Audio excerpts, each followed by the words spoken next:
Hello and welcome. You're listening to the Just Love Them podcast. I'm your host, Shiree Best. Join me to discover how to stay connected, how to find healing, and how to deepen relationships with those who have made different religious choices than what we hoped for them. Thank you for rating and reviewing this podcast and for helping to spread the word to help those who are searching for answers. I've kind of gotten away from reading reviews, but I had a sweet friend reach out to me and just share, and I was so touched by what she had to say that I wanted to share it with you. She says, I'm struggling today and I'm trying to give the monkeys on my back to God. It's super hard because this is a family matter. I have a great idea of how to fix it. Surely God would agree. I also was offended by something my husband said to me that was hurtful. Hurt people hurt people. So how can I relieve his hurt and let go of my feelings? Then I listened to Getting a Miracle. That was a recent podcast episode. He can take the pain and hurt away and replace it with love, compassion, and forgiveness. It's going to take practice to get where I need to be, so I'm not triggered. Thank you for this. I'm so glad you wrote to me and shared that helped. I have a young friend who's going through a faith crisis. Though she's a returned missionary, someone who once spoke of faith with confidence and conviction, she now finds herself wrestling to discern what's true and what's real. I can only imagine the anguish of this internal struggle. One beautiful day, not that long ago, she decided to take a long hike up into the mountains, hoping the quiet might help her untangle the noise inside. She climbed higher and higher until she found a place to rest, surrounded by the whisper of the wind through the branches and the soft songs of birds. There, in that quiet sanctuary of nature, she began to pray. It seemed that the heavens had been closed to her, though she desperately wanted answers. Not only had she been praying for answers, but her family had also been praying in her behalf. And so, alone on the mountain, she prayed. She asked God to show her a sign so she would know He was there. She asked for a butterfly to land on her. That would be her sign. She felt that if God gave her this sign, she would have her confirmation that He was real, listening and aware of her. She waited. She prayed. She waited some more. She waited a long time, but the butterfly never came. Last year, I interviewed another young girl on this podcast who had gone through a faith crisis. She had sat in the celestial room of the temple and prayed to have an assurance that God was there, aware of her, and that the church was true. She waited for a feeling, a voice, anything that would tell her that God was listening. She sat there for a very long time, but no spiritual confirmation came. Why? Why did God not answer? Have you ever asked this question? I remember my own experience as a young teenager, kneeling and praying on the top bunk in my bedroom to know if God was there, to feel something, to know if He was listening, but nothing came. Every night I prayed. I asked God if He was there. Every night I waited. Nothing. But I kept praying. One night I was babysitting for my parents. As the oldest of 6 girls, I got a lot of opportunity to babysit. This particular evening, all my sisters were in bed. My parents were not home yet. The house was quiet. I sat in the dimly lit living room next to the lamp and I opened the Book of Mormon to read while I waited for them. As I read, suddenly a strong witness washed over me that I don't even have the words to describe. It was warm and powerful. Though I can't tell you exactly how, that feeling testified to me that God was real, that He was aware of me, and that He was answering my prayer. I got my witness. I remember a similar but more dramatic story told by one of the apostles, and at the moment I cannot remember who told this story.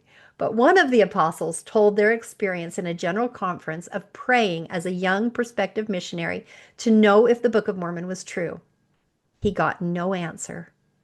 And he decided to serve his mission anyway, even though he hadn't received an answer.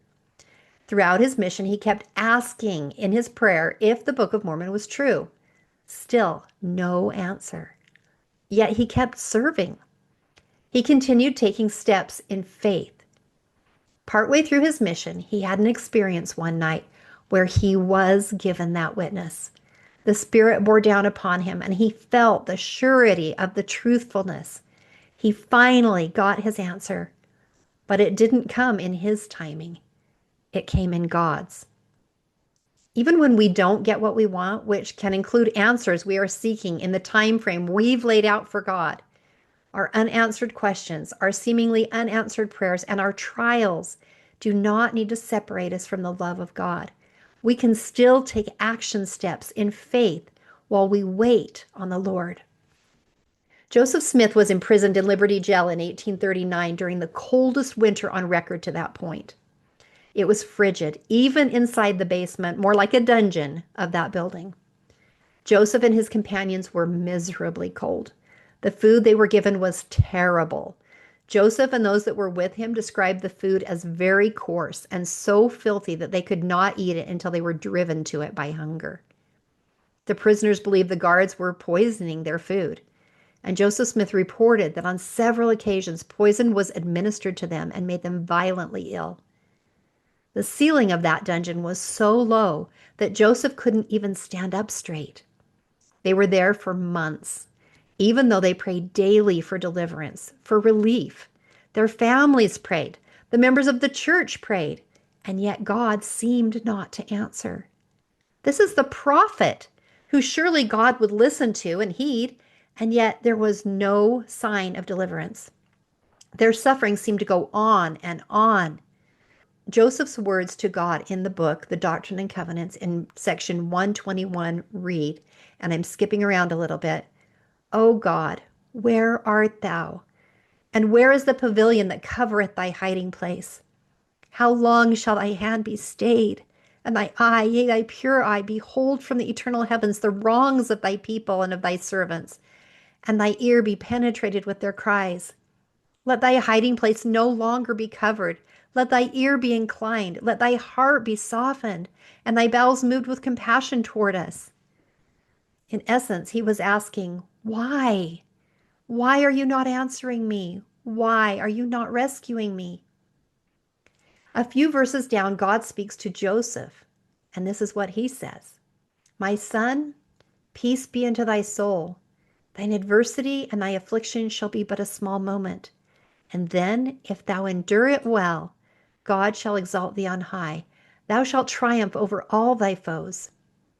It continues in section 122 when God says, if thou should be cast into the pit, or into the hands of murderers, and the sentence of death passed upon thee, if thou be cast into the deep, if the billowing surge conspire against thee, if fierce winds become thy enemy, if the heavens gather blackness, and all the elements combine to hedge up the way, and above all, if the very jaws of hell gape open the mouth wide after thee, know thou, my son, that all these things shall give thee experience, and shall be for thy good.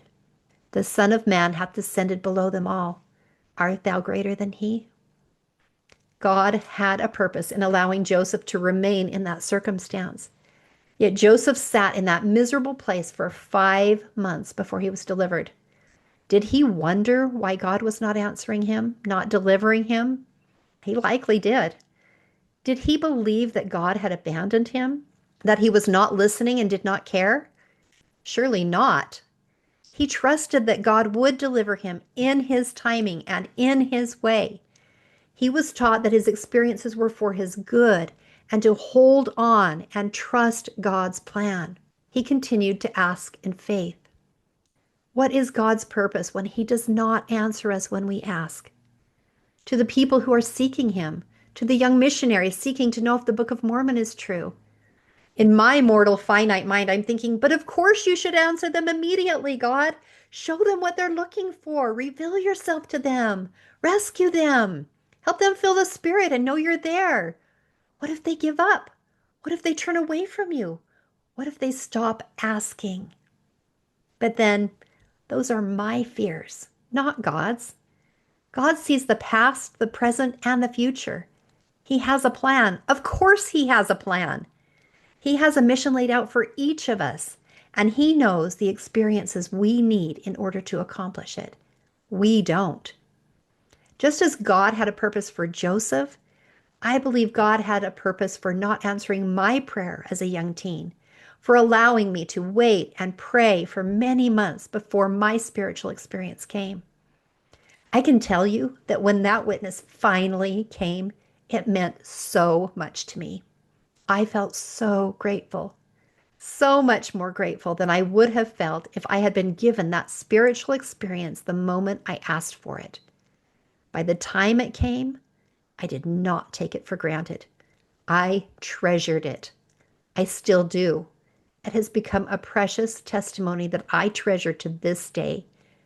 Yes, God knows what He is doing.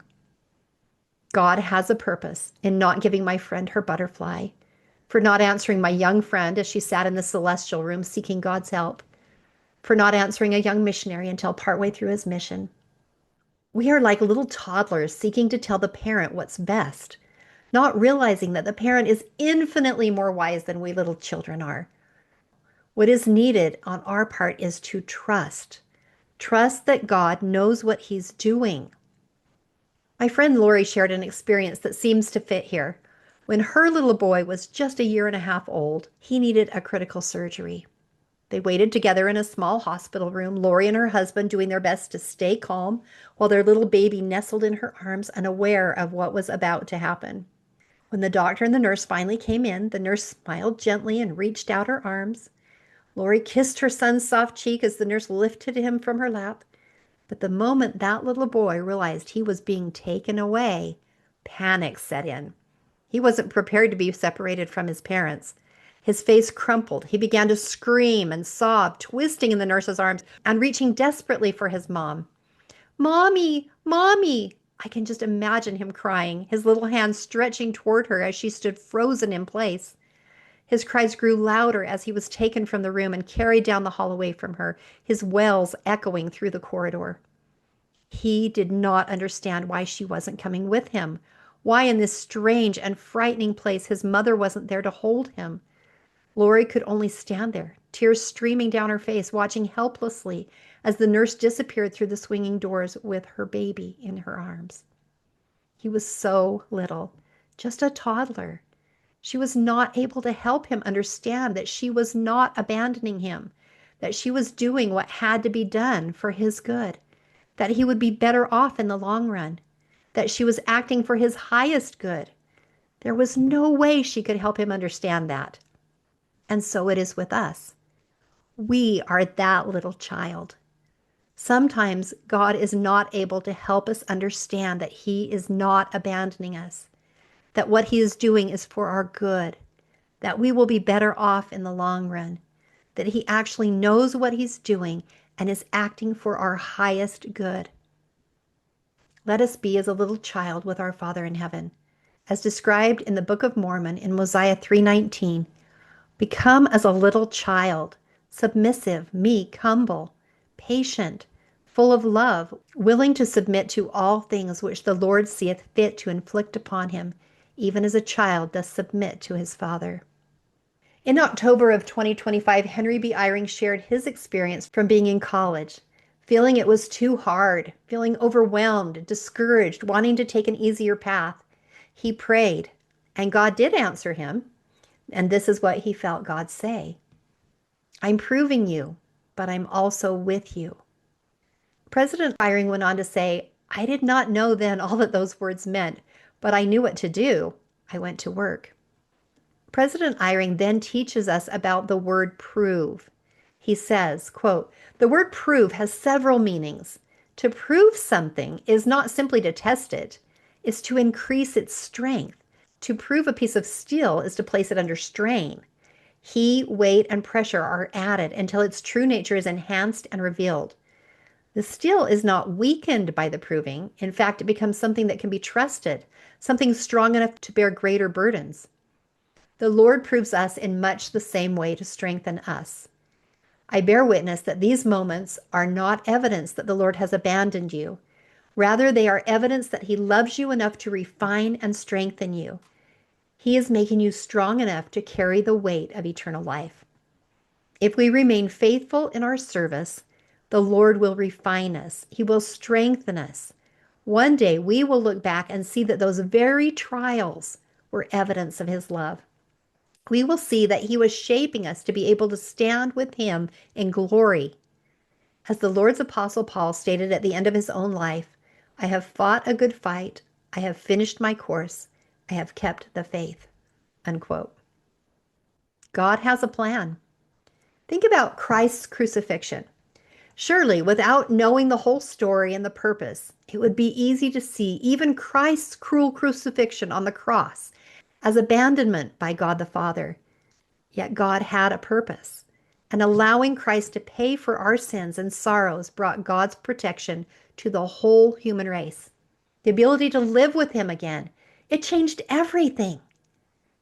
But from an ignorant, infantile, and outside perspective, it looked like a complete failure of a religious endeavor and a waste of a human life. Trust that God always has a plan, and while it may not make any sense to me or to you, it makes perfect sense to He who knows all and is Himself perfect. Trust His plan.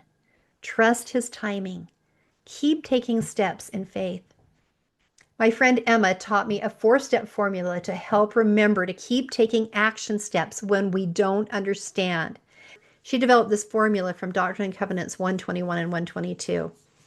The 4 steps are: first, God is with you. Second, it shall be for thy good. Third, hold thy way. And fourth, God shall be with you. Let's break that down a little bit. First, God is with you. Is present tense. He is with you. He's here. You are not alone. Even if you don't feel Him, He is here. Second, it shall be for thy good. This is where that trust comes in. Trust that it shall be for thy good, that God has a plan and that it's for thy highest good. Third, hold thy way. What does this mean? It means don't give up. Keep taking action steps in faith. Like when I was a teen and I didn't get my answer for months, I kept taking action steps in faith. I kept holding the way. I kept praying. I kept going to church. I started reading the Book of Mormon. I took action steps in faith, even though I didn't know. I kept holding the way. And when the answer finally did come, what was I doing? I was sitting on the couch reading the Book of Mormon. I'd received no answer, yet I kept taking those steps. The missionary who had not gotten an answer that the Book of Mormon was true did the same thing. He went on his mission anyway. He kept praying. He kept reading. He kept acting, taking action steps in faith. Hold thy way. Fourth, God shall be with you. Not only is He with you now, but He's not going anywhere. He shall be with you. He's going to stay there. He will not abandon you. I was thinking about this podcast episode as I was sitting in church on Sunday, and we sang this new song, God's Gracious Love. I just want to read you the first line, which totally spoke to my heart as I sang it. Day by day, God's gracious love surrounds me as a balm to soothe my troubled heart. Countless cares and worries that confound me fade away or quietly depart. For His heart is kind beyond all measure, and He comforts us as He knows best. Every day, with all its pain and pleasure, mingles tears with peace and rest. When you find yourself asking why is God not answering me? Why is He not answering my loved one who's having a faith crisis and who's asking? Why does it seem like He's abandoned me? Is He there? Does He hear me? Why is He not answering my child or my friend or my sister or whoever who's seeking and seems lost? Remember that even when we don't get what we want, when we want it, our trials need not separate us from the love of God. He is there. He is listening. He has not abandoned you. He has not abandoned them. I invite you to keep taking action steps in faith and remember that God is with you. Trust that all things shall be for thy good. Hold thy way, and God shall be with you. Please join me again next time for another episode of Just Love Them.